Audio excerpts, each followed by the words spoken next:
Bonjour à tous. Alors aujourd'hui, on va noter le héros Franz. Donc suite à la demande d'Albator, qui a réussi un défi sur Twitch et qui m'a demandé d'analyser. Donc j'avais le choix entre trois héros, Ratastor, Franz et Pengui. Donc pour l'instant, Albator, je commence par Franz. Et bravo à toi, merci de ta fidélité sur Twitch. Alors Franz, c'est un héros 4 étoiles vert. Il est de la famille des corbeaux, donc c'est la famille des chevaliers, c'est le portail des chevaliers. C'est un événement qui pour l'instant se fait par alliance, mais donc c'est un événement avec le rare, l'épique, le légendaire, mais où tous les points sont cumulés, et puis on a ça qui arrive tous les 3 mois pour le moment. Donc 4 étoiles vert, alors qui est de la classe des paladins. Alors pour Franz, cette classe des paladins qui en général est pas trop mal mais il y a mieux. Mais pour lui, on va voir qu'elle est parfaite. C'est très très bien vu d'avoir fait cette classe des paladins pour lui. C'est exactement ce qu'on voulait, j'ai envie de dire, si on avait pu choisir pour ce héros. On aurait fait cette classe-là, on verra tout à l'heure pourquoi. Donc la classe des paladins de mémoire qui permet d'avoir plus 25% de défense de temps en temps, de manière aléatoire. On a 25% de chance d'obtenir plus 25% de défense. Parce que je l'ai monté à fond. Pendant 2 tours en subissant des dégâts. Donc pour lui, c'est impeccable. Famille des corbeaux. Donc pour l'instant, je crois qu'on n'a pas assez de héros de la famille des corbeaux pour que cette chose-là marche. Mais bref, quand on aura 2 héros différents de la famille des corbeaux, on aura 35% de chance de rendre un effet négatif impossible à purifier. Ce qui peut être pas mal avec lui, hein, vu qu'il va en donner des effets négatifs pour le coup. Mais bon, voilà, je pense que ça, pour l'instant, ça reste assez anecdotique. En plus, c'est aléatoire. Et aujourd'hui, je crois pas qu'on puisse. Ah, peut-être, faudrait que je regarde les autres héros. Peut-être qu'on peut le faire. Et c'est vrai que du coup, pour lui, ce sera assez pénible, mine de rien. Je pense surtout à Vren, mais Vren est nul. On n'a pas envie de le jouer. Et donc, du coup, on va les vérifier, hein. Mais de toute manière, on n'a pas envie de jouer Vren. Donc, ça règle un peu le problème. Ouais, Vren était aussi des corbeaux. Donc dommage, ça aurait pu faire un beau duo vert, mais Vren, on n'a pas envie de le voir.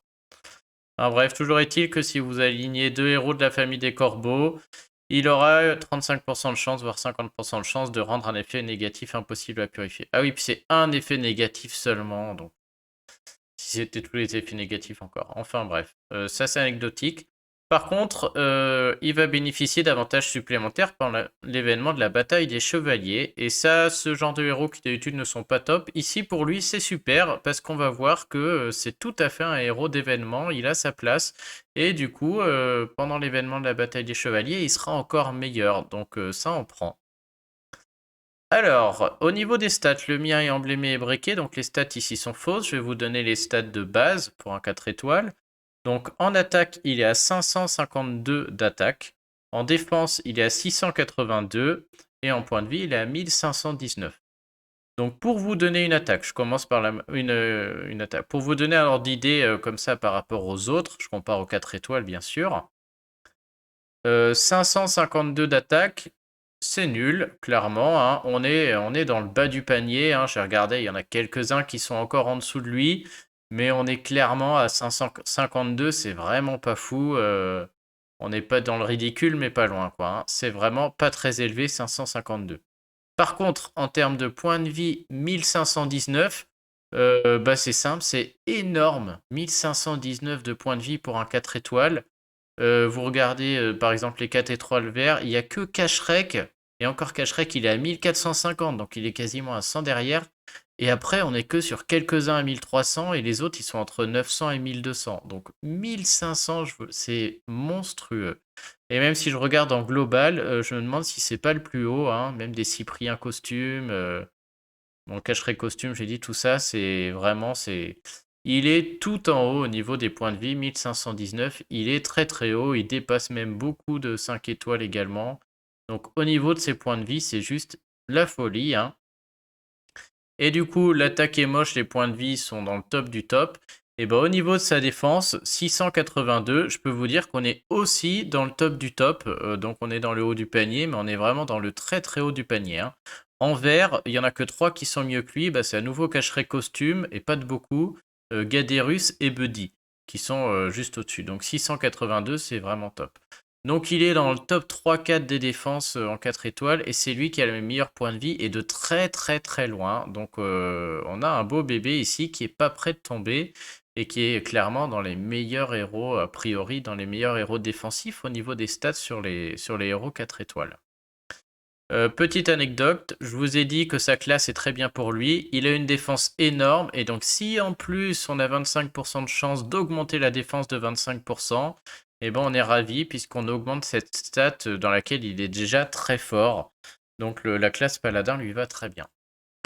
Au niveau de sa capacité, il est très lent, ce qui est assez particulier. Je crois qu'en héros 4 étoiles, il n'y a pas d'autres héros très lents, hein. Ils sont assez rares.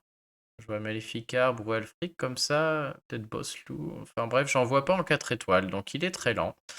Il va faire des dégâts à tous les ennemis. Il inflige 215% de dégâts à tous les ennemis. Ça, c'est pas fou, hein, on va pas se mentir. Déjà parce que sa stat d'attaque est nulle de base, et donc les pourcentages dépendent de sa stat d'attaque.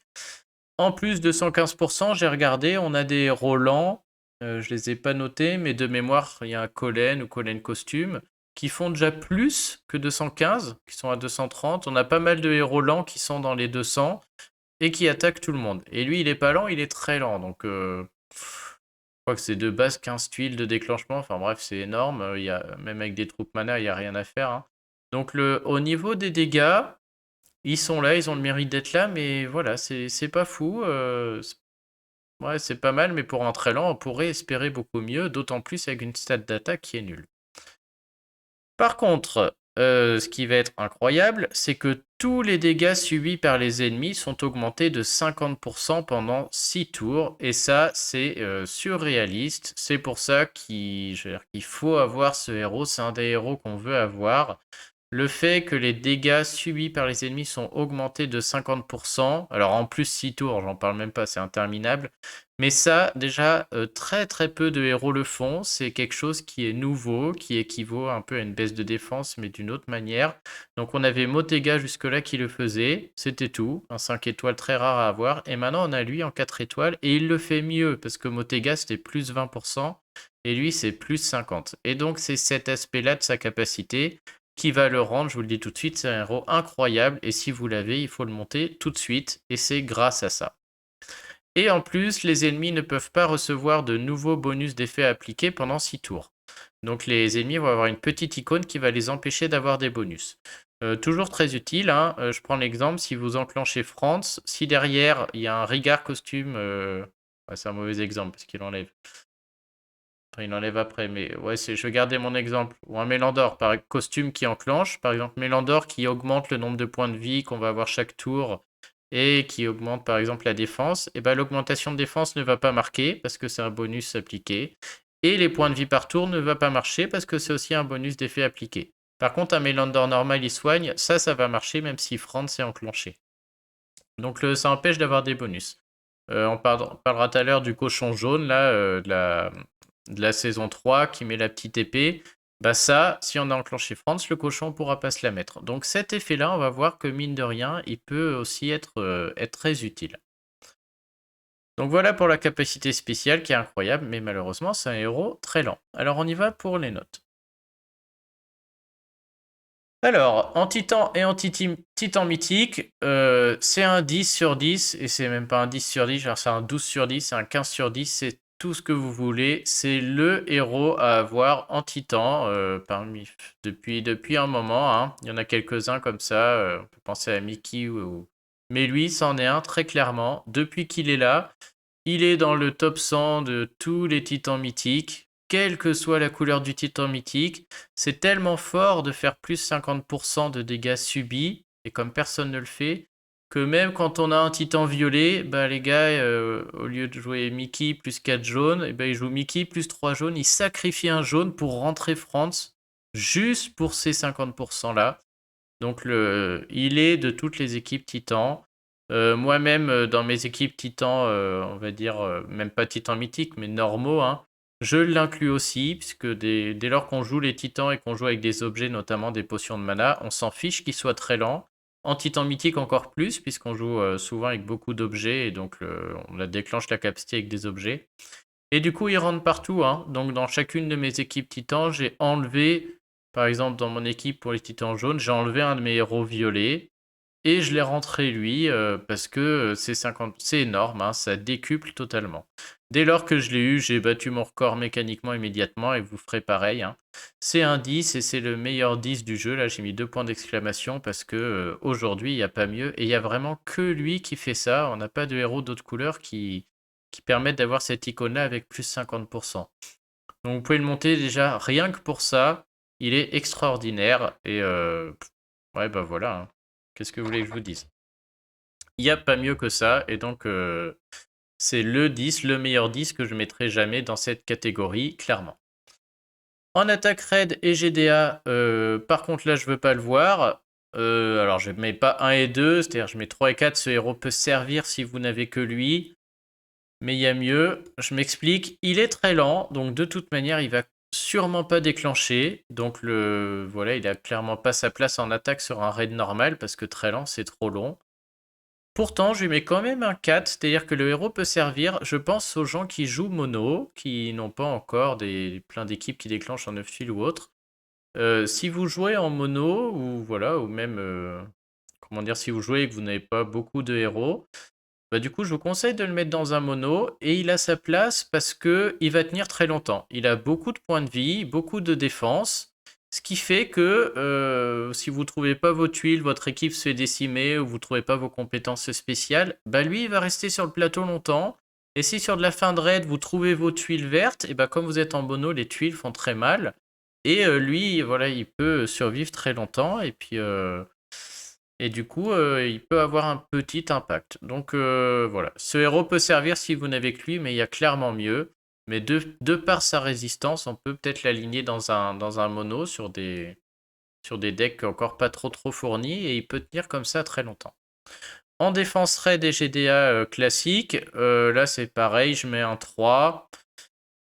J'ai pas envie de mettre un ou deux parce qu'encore une fois, au niveau, il a une très bonne défense et beaucoup de points de vie. Et donc, je pense sur un peu des plus petites alliances, je pourrais dire des petites alliances, mais voilà, des alliances où on n'a pas des decks de fous furieux avec que des 5 étoiles. Et bah, si vous l'alignez lui en tant que 4 étoiles, il y a quand même un petit piège pour l'adversaire, hein, puisqu'il est très lent, mais en défense, il va encaisser des tuiles, il va gagner un peu de mana chaque tour. Et mine de rien, si l'adversaire ne trouve pas ses tuiles ou n'a pas bien composé son équipe, il peut se faire surprendre avec un Franz qui déclenche, qui empêche de mettre des bonus. Suffit qu'il ait joué un soigneur qui met des bonus par tour, ça marche plus. Et donc je pense que, voilà, au niveau on le verra pas, mais je pense que il peut quand même en surprendre de temps en temps. Donc je lui mets un 3, le héros peut servir si vous n'avez que lui, mais sinon il y a mieux, clairement, hein. Par contre, en tournoi rué, donc je parle des tournois 4 étoiles rués et en GDA rué, là c'est à nouveau un 10 sur 10, c'est incroyable ce qu'il fait, hein. Moi je l'aligne personnellement déjà dans ma défense, alors que j'ai des 5 étoiles et autres, parce que déjà s'il déclenche, rien que les 50% de dégâts en plus, je veux dire que derrière, les ennemis ils vont ramasser très très vite, hein. Donc ils ont intérêt à bien se protéger contre ça. Et en attaque, c'est aussi un vrai plaisir. Donc les combos possibles, on les verra tout à l'heure, mais c'est vrai que l'aligner avec d'autres verts qui tapent tout le monde, ou qui augmentent l'attaque, c'est vrai que si on lui augmente l'attaque, puis si lui il augmente les dégâts subis par les ennemis, et que derrière on met des verts qui tapent très fort un peu tout le monde, ça tout dégage quoi, hein. Donc je vous parlerai des combos tout à l'heure, mais vraiment en GDA rué, c'est vraiment un plaisir, hein. De part surtout toujours c'est plus 50%, mais aussi d'empêcher de mettre les bonus, c'est-à-dire que en face ils pourront plus mettre de bonus pendant 6 tours. Et donc ça veut dire qu'on bloque des Krampus, des choses comme ça, donc vraiment il est vraiment super, hein. À noter que pour les tournois rués, il est aussi top, les tournois où il y a que des 4 étoiles du coup, hein. Alors il va déclencher qu'en 7 tuiles, sur les comment dire? En GDA, on peut le faire déclencher en 6 tuiles avec une troupe mana 11 ou une troupe mana 5 si on a pris le chemin d'emblème. Sur les tournois 4 étoiles, on peut pas, il va déclencher en 7, mais pour autant il reste super parce qu'en 7 tuiles il envoie et c'est bon, en défense, je raconte, en défense il est injouable, mais en attaque il est aussi très bien. Et il empêche notamment sur les tournois 4 étoiles, on empêche ce que j'ai dit tout à l'heure, le cochon, hein, qu'on voit souvent, le cochon jaune en ruée qu'on voyait tout le temps avant. Et bah là, sur le dernier tournoi 4 étoiles ruée sans violet, il y avait les cochons jaunes dans tous les sens. Et bah ils ont rien fait juste à cause de Franz qui est apparu. et ça empêche ce cochon de se mettre la petite épée qui renvoie les dégâts subis là, et ça le rend un peu plus inutile. Donc en tournoi rué, il est partout, hein, il est vraiment super. Ensuite, en tournoi sans soin et en tournoi booster, attention, je lui ai mis une meilleure note. C'est pas pareil que la GDA, parce qu'en GDA, tous les héros 5 étoiles sont utilisés, ainsi que les troupes mana, etc. Pour le tournoi sans soin et pour le tournoi booster, je vous rappelle qu'il n'y a que les héros 4 étoiles qui sont utilisables. Et du coup, Franz, même s'il est très lent, tout de suite, il trouve plus ou moins sa place. Je lui ai mis un 6 dans les deux tableaux. Que ce soit le booster ou le sans soin, hein. Dans le sans soin, c'est vrai qu'il peut être chiant parce que les dégâts subis de plus 50%, bah, quand on commence à les avoir et qu'on prend des dégâts, la fin du raid arrive très vite. Et en tournoi booster, bah, on cherche à se mettre des bonus et autres, et lui, il peut nous empêcher d'en mettre. Donc, au niveau de la compétence, pour moi, les deux, c'est kiff-kiff. Mais en vrai, dans ces tournois, il va être utile pour deux choses. C'est pas trop pour ces aspects-là. Pour les tournois 4 étoiles classiques, il va être utile en défense.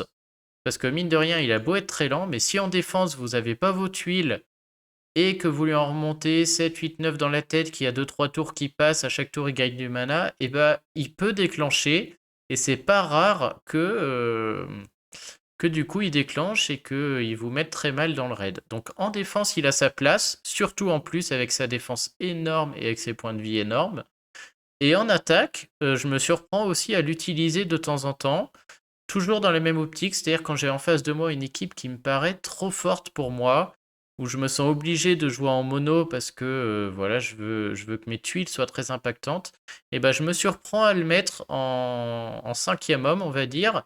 C'est-à-dire que mes 3-4 premiers, c'est les rapides, les CS que j'ai envie d'envoyer, mais si le raid se passe mal, que mes bonhommes se font tuer, et ben je mets Franz, qui lui, je suis sûr qu'il va rester très longtemps dans le raid, c'est toujours le dernier debout. Et sur un raid qui dure, il peut vous faire gagner ou vous permettre de remonter des tuiles à la fin et de tuer une personne ou deux. Et donc, pour moi, c'est un 6, hein. J'ai presque hésité à lui mettre un 7, mine de rien. Et dans ces tournois-là, on le voit. Je peux illustrer ça. En ce moment, c'est une semaine de tournoi. On va aller voir. On est sur un tournoi booster de bonus. Il n'y a pas de rouge-bleu interdit. Donc, le tricolore, là, ils sont tous là. On va aller voir les défenses. Les défenses du top. Et je suis sûr de trouver des Franz rapidement. Alors j'espère... Ah, j'aurais pu me gourer en passer 25. Boum, le deuxième, il a un Franz. Non, et en vrai, du coup, il est très pénible, donc je serais pas surpris du tout. Hop, Franz tank, alors qu'on n'est même pas avec du rouge interdit, hein. Donc il est là, il a une défense énorme, et puis Voilà, bref, du coup, je vais pas tous les faire, mais il a sa place, hein, clairement. Et donc, pour moi, c'est un 6 bien mérité, et il n'est pas au placard du fait qu'il soit très lent, quoi, hein. On n'est que le deuxième jour, je ne vais pas tous les faire. Donc sur ces tournois-là, il a aussi son utilité et je lui mets un bon 6. Et moi-même en attaque, je l'utilise de temps en temps. Pas pour sa compétence du mer en très lent, mais pour le fait qu'il va rester là très très longtemps. Et donc sur un mono, ça a beaucoup de sens, puisque avec les tuiles, on peut finir par gagner sans la compétence spéciale. Ensuite, en événement tour province, alors province, bof, quand même, c'est très lent, on n'a pas envie. En événement, oui, hein, 3 fois oui. Je vous rappelle qu'en événement, si on cherche à scorer, on jouait que des objets, notamment sur l'épique.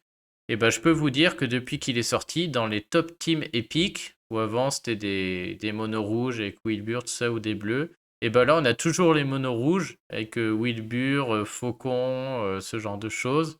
Mais c'est plus des monos rouges, maintenant il y a 4 rouges, et les mecs ils font une place pour France. Puisque, bah, comment dire, on se passe des dégâts de tuiles d'un rouge, donc on perd un rouge, on perd l'attaque d'un rouge, mais à la place, qu'est-ce qu'on a? Les 4 autres, ils vont faire plus 50% grâce à la capacité de France.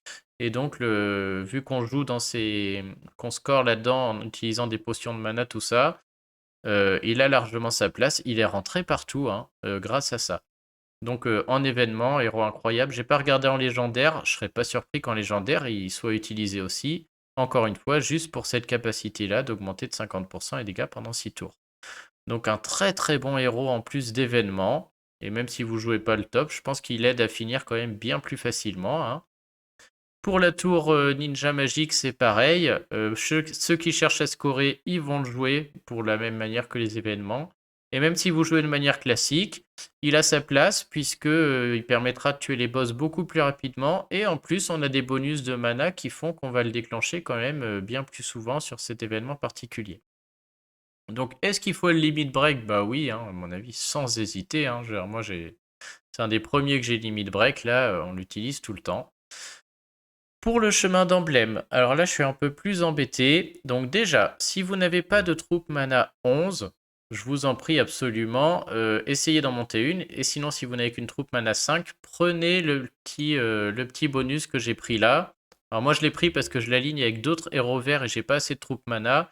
Et du coup, j'ai pris ça pour que en ruée, en GDA ruée, je puisse, avec une troupe mana 5, le faire déclencher en 6 tuiles. Ça change tout, hein. Notamment pour faire des combos. Donc ça, à prendre uniquement pour les tuiles. En plus, vous passez de critique, mais bon, sur lui, on s'en fiche, il n'y a pas trop d'attaque. Par contre, est-ce qu'on l'emblème attaque ou défense? Là, franchement, il y a deux écoles. Moi, j'aurais presque envie d'en avoir deux et d'en emblémer un en attaque et un en défense. C'est-à-dire que pour moi, j'ai mis du coup l'attaque ou la défense selon votre utilisation. Il me semble de mémoire que moi, j'ai emblémé le mien en attaque finalement. Ouais. Moi, j'ai fait full attaque, mais franchement, qu'est-ce que j'ai hésité. Donc, deux aspects. Pour les titans et titans mythiques, notamment quand on joue avec des objets comme moi, avec les potions de mana, bah moi, en titan et titan mythique, je le fais déclencher avec des objets, et du coup, j'ai envie d'avoir des dégâts de tuiles impactants. Donc, c'est pour ça que je suis allé full attaque. Qui plus est, moi je joue avec Caméléon, ce qui fait que mon équipe verte, je joue pas Franz tout seul, hein, c'est-à-dire sur beaucoup de titans, que ce soit vert, bleu, rouge, je joue une équipe vert, donc les dégâts de tuiles vert comptent, et c'est pour ça que je l'ai emblémé attaque. En plus, j'ai des combos possibles dans les GDA ruées, et donc j'avais envie que ces 215 là de dégâts fassent quand même quelque chose, donc c'est pour ça que moi j'ai emblémé attaque. Maintenant, pour les tournois sans soin, les tournois booster, et la défense GDA, c'est clair que j'aurais préféré l'emblémer défense et qui tienne un maximum. Donc j'aimerais presque en avoir deux pour les switcher entre les deux. Donc maintenant à vous de voir, hein, selon comment vous jouez, mais les deux se valent clairement. J'aime pas trop l'idée de faire des mixtes, hein. Moi je préfère dire, voilà, soit c'est tout attaque, soit c'est tout défense. Mais les deux réflexions se valent, ça va dépendre de comment vous souhaitez réellement l'utiliser et où vous voulez qu'il brille au maximum. Donc les deux se valent, hein. À mon avis, moi, le full attack, c'est vraiment des gens qui sont déjà plus avancés dans le jeu. Je pense que sinon, de base, si je l'avais eu un an en arrière, je l'aurais emblémé à fond dans la défense. Donc le limit break, c'est oui, sans problème. Les combos possibles, alors attention, je parle des combos possibles en ruée surtout. Je vous rappelle qu'en pour moi en attaque GDA ou dans les tournois sans soin et booster, il est juste là dans un mono pour tenir le choc très longtemps. Il n'y a pas de combo, l'idée c'est qu'il soit là dans le mono quoi. Par contre, en GDA ruée, là en attaque, il y a plein de combos à faire. L'idée, c'est un peu de faire comme en titan, c'est-à-dire de jouer un héros qui va augmenter l'attaque, puis de jouer un héros qui baisse la défense élémentaire, puis de jouer Franz qui augmente les dégâts subis, éventuellement une baisse de défense, et derrière, il y en a un qui arrive qui tape et il rase tout le monde. Donc, je vais vous mettre. Vous pouvez regarder mes dernières GDA ruées, parce que j'ai toujours une équipe comme ça. Je lance un caméléon qui augmente l'attaque et les critiques.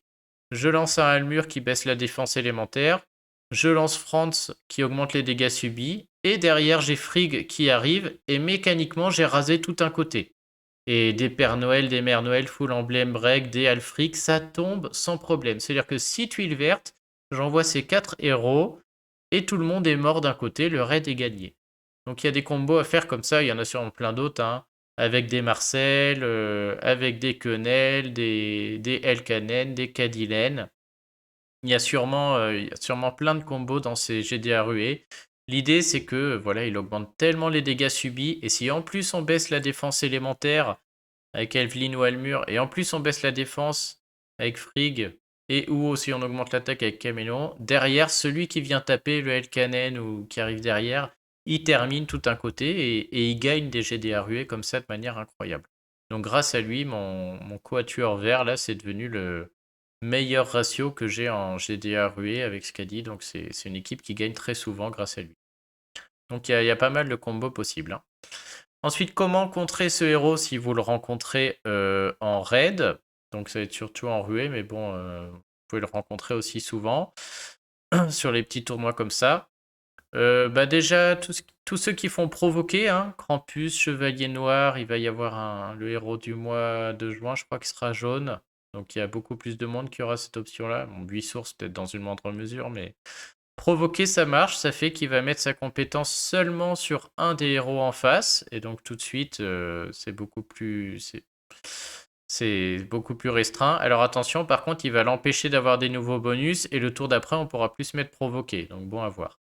Sinon, pour contrer ce héros, tous les héros qui purifient, hein, les purificateurs, alors j'ai mis Ariel, parce que j'ai essayé avec Ariel, je pense que Rigard ou autre, je vais vous en montrer.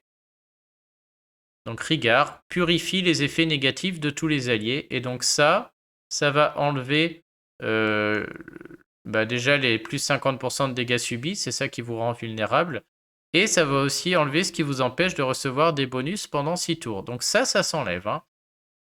Très bon exemple Rigard. Imaginons Franz déclenche et en face il y a Rigard costume. Donc Franz déclenche, ça veut dire que Rigard costume ne pourra plus se mettre de bonus à lui ou à son équipe.